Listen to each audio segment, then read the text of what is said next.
High, কেমন আছো সবাই? আশা করি ভালো আছো। তো আজকে আমি বাড়িতে বানাবো দই কাতলা। আর এই যে এখানে গ্যাসে আমি কড়াই বসিয়ে দিয়েছি এবং সর্ষের তেলও দিয়ে দিয়েছি। আর সর্ষের তেলটাও কিন্তু আমার গরম হয়ে গেছে। আর মাছটাকে আমি হালকা করে ভেজে নেব।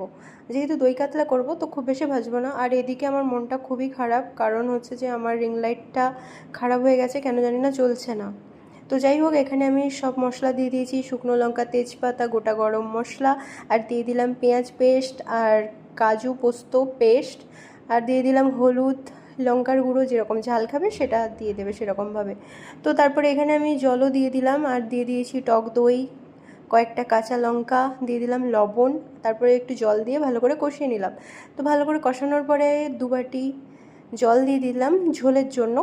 আর তারপরে এখানে আমি 5 মিনিট মাছটা দিয়ে ঢাকা দিয়ে রেখেছিলাম। তো তারপরে এই যে খেতে বসে পড়েছি। আর সত্যি বলছি, কি বলবো, মানে খেতে এত ভালো হয়েছিল না। এটা ভালো লাগলে লাইক